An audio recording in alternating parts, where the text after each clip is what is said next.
Today we're going to talk about world building and how to weave details into weave them into a plot line, which are probably two separate topics. But we're going to start with an animal fact. Surprise, surprise! Did you know that wolves have been found when they're hunting and it's cold and snowy outside, to put snow in their mouths to hide the frost of their breath from their prey, so the prey won't see them coming? How crazy smart is that? It's awesome. So, I think I actually might just do, world building.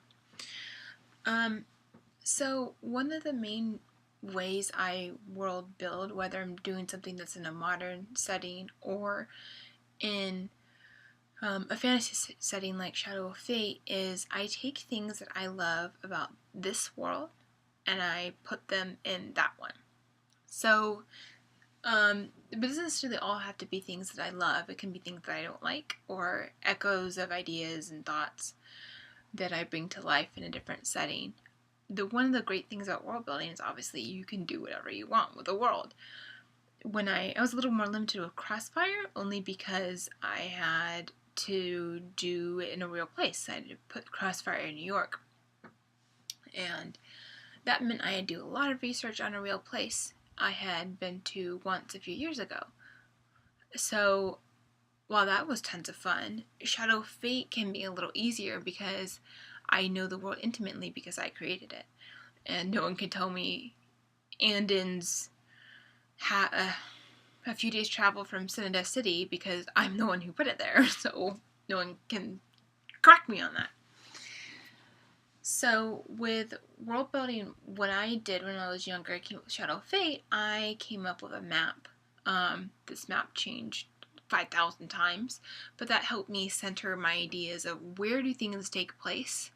I studied a lot of our world and kind of applied some of the similar rules. For instance, usually on the other side of mountains there will be a desert. And so I applied that in Shadow of Fate, where the biggest mountains in their world, the Ishtar Mountains, on the other side of that is the Dying Desert, which is the biggest desert that rivals like the Sahara in Shadow of Fate. Stuff like that I filtered in from our world and applied it to their world. Longer doesn't necessarily go out and say, well, there's always mountains. I mean, on the other side of mountains, there's always a desert to one side and all that type of stuff. But it was kind of a fun thing to carry over. So I think with fantasy settings, at least, you should decide what you want it to be. What area of our world are you going to bring into your world? Or are you going to create something new? What's interesting about creating something new is that it's a little harder to stretch your imagination, at least for me, because it's really hard to create something from nothing.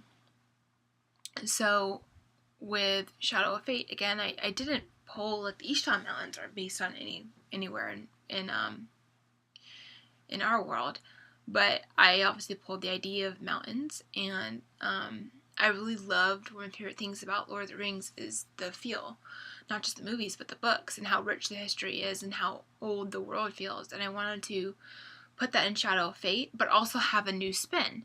For instance, I've been thinking recently, how far advanced are they in medicine, and what do they know? Because in our world, it wasn't really well known that you needed to wash your hands to prevent the spread of diseases for a long, long time, until like recent history. So in Shadow of Fate, I decided that that's already kind of a well-known fact. People already wash their hands. It's something that's already been established. And so the same rules kind of apply, but I'm changing how things advance and how things go forward.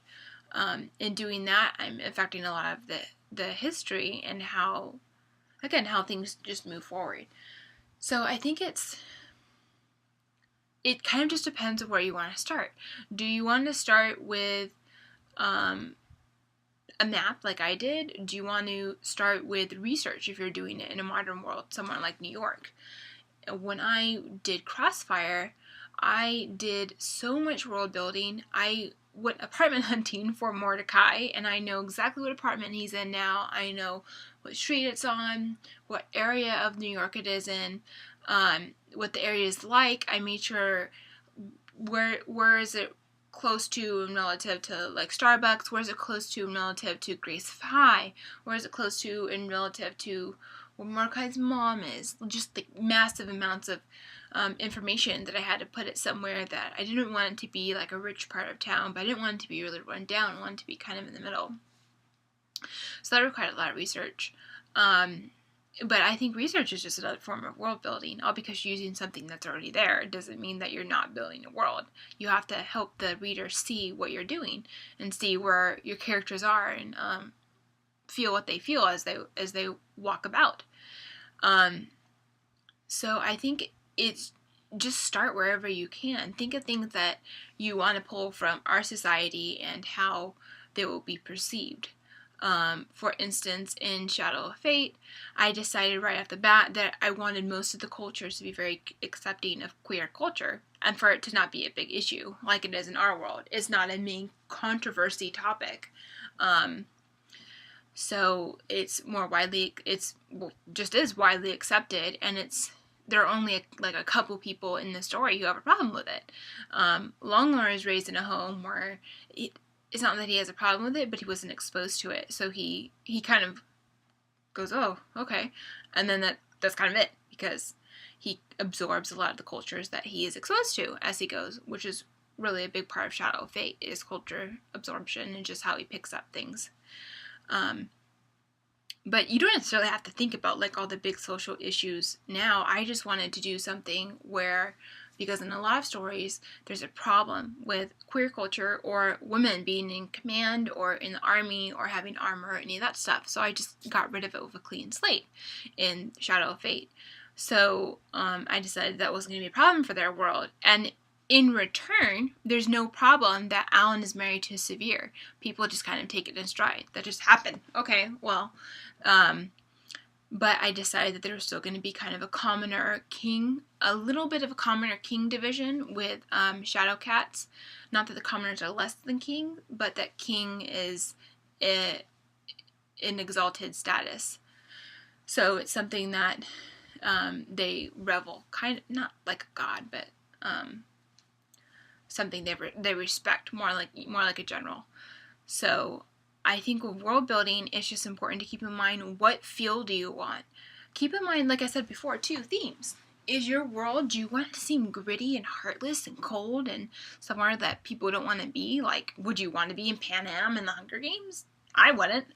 Or do you want it to be somewhere that has warmth and beauty and pockets of darkness, like in Middle Earth?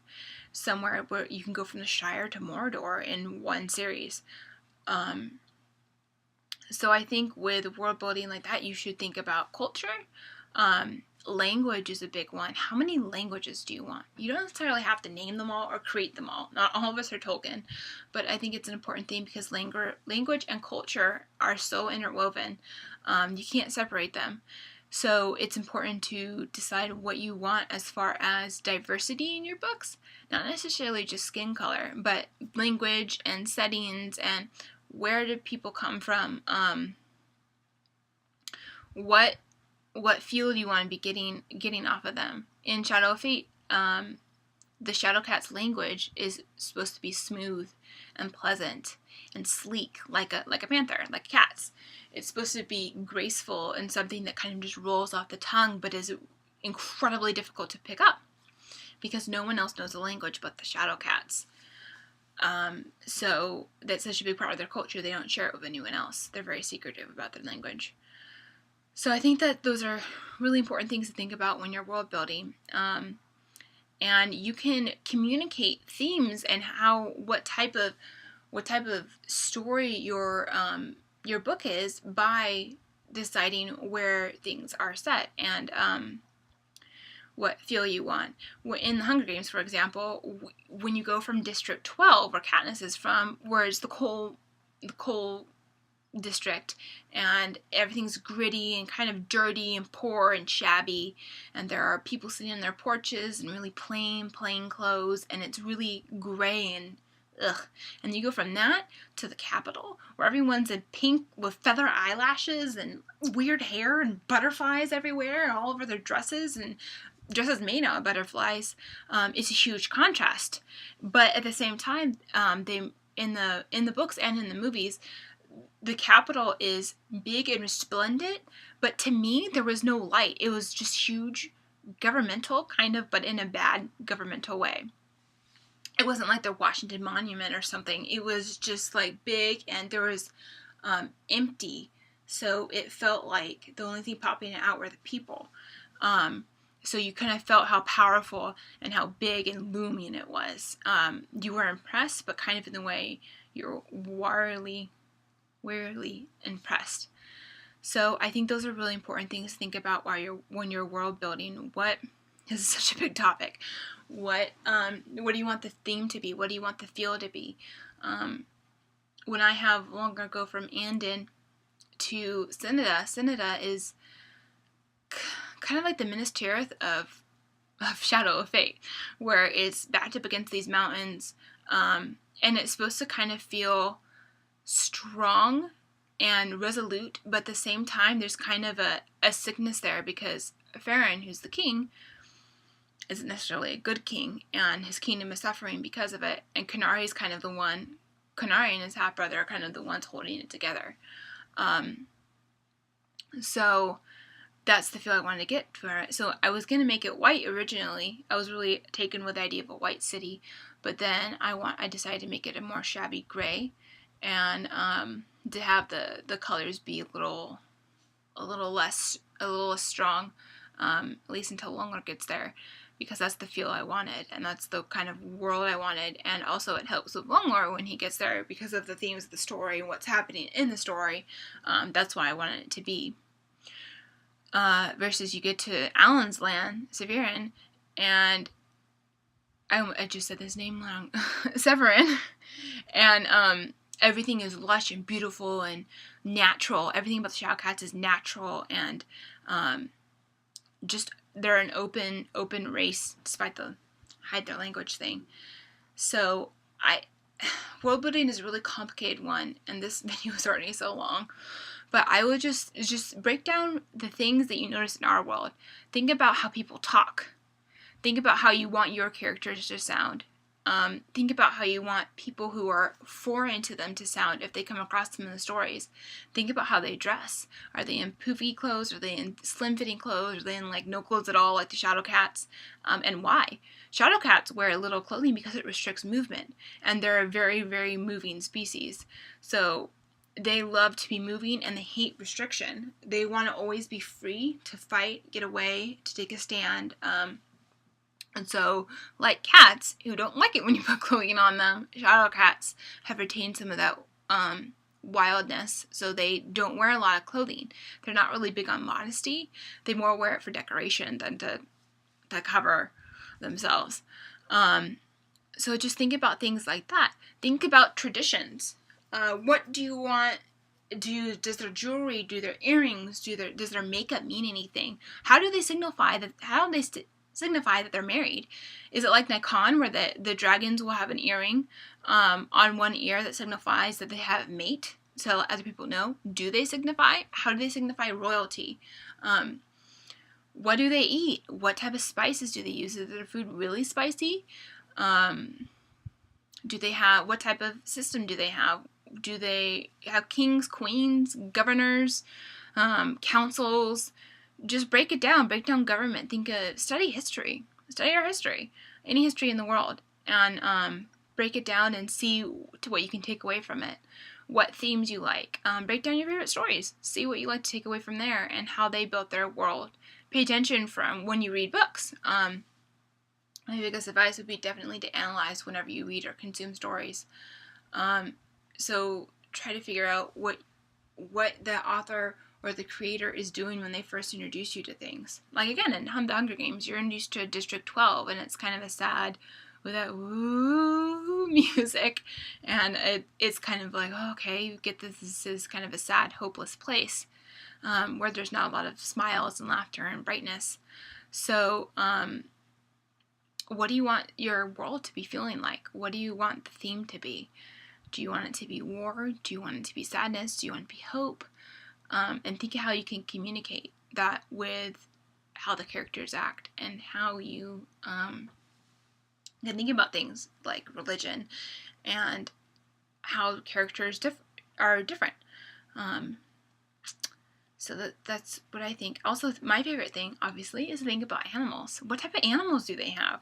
How has that shaped their world? What do they hunt? What do they not hunt? What is sacred? What isn't sacred? Do they have a version of sacred? Do they have a morning ritual? Do they have a daily ritual? What's normal life like for them? What's abnormal life like for them? How does it differentiate from yours? I mean, the possibilities are endless. And this video is so long. So I'm going to stop with that for world building for now. I hope this helps answer some questions. Also think about things like, how do they build their houses? What styles they build their houses in? I mean, the possibilities are endless. What type of animals do they ride if they don't have horses? Do they ride any at all? Do they all travel by foot? Do they have dragons that fly? What type of light do they use? Just anything. What type of medicine do they practice? Do they have any weird narcotics or anything? What type of toys do their children use? Just anything. So have fun with it, and I hope this answered questions. And I'm gone.